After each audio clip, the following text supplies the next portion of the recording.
Questo è il nuovo scalo delle navi veloci delle Ferrovie dello Stato a Reggio Calabria, una struttura in acciaio, vetro e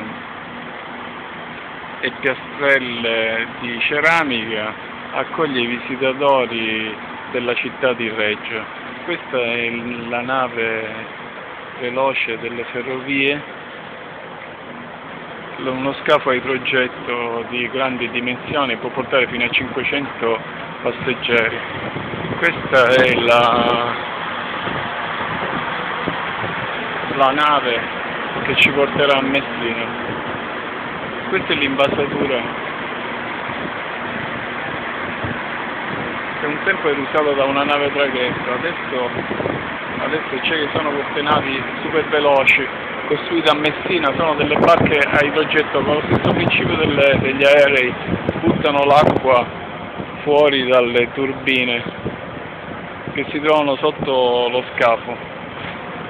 Questo è il lungomare di Reggio, nella zona del porto, con l'autostrada che passa quasi a ridosso degli edifici.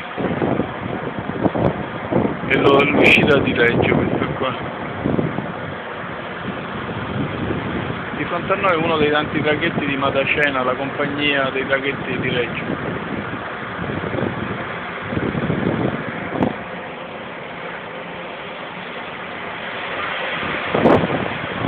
Mentre a Messina lo scalo delle navi è stato